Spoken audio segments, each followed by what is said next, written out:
Merhaba arkadaşlar. Ülkemizin kurucusu Mustafa Kemal Atatürk'ün annesi Zübeyde Hanım 1857 yılında Selanik'in Langaza kasabasında doğmuş. Eşi Ali Rıza Efendi'nin erken vefatı nedeniyle çocuklarını özellikle Mustafa Kemal'i neredeyse tek başına büyüten ancak onlara her konuda destek olan ve onun Osmanlı İmparatorluğu'nun küllerinden yeni bir devlet kurmasının en büyük destekçisi olan Zübeyde Hanım zorlu ve acılı bir ömür geçirmiş. Uzun yıllar oğlunu görememiş ancak Kurtuluş Savaşı sonrasında 14 Haziran 1922'de Adapazarı'nda buluştuğu oğluyla Ankara'da yaşamaya başlamıştır. Ancak Ankara'nın sert havası kendisine iyi gelmemiş ve İzmir'e Latife Hanım'ın köşküne geçen Zübeyde Hanım 14 Ocak 1923'te burada 66 yaşında vefat etmiştir. İzmir'de yine Karşıyaka'da bulunan bir caminin avlusunda defnedilmiştir.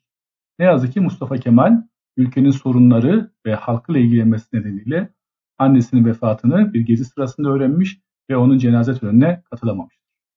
İzmir'in Karşıyaka ilçesinde 1940 yılında yapılan bu anıt mezarda başına bulunan bir doğal taşla beraber yatmaktadır. Kendisini saygı ve sevgiyle anıyorum.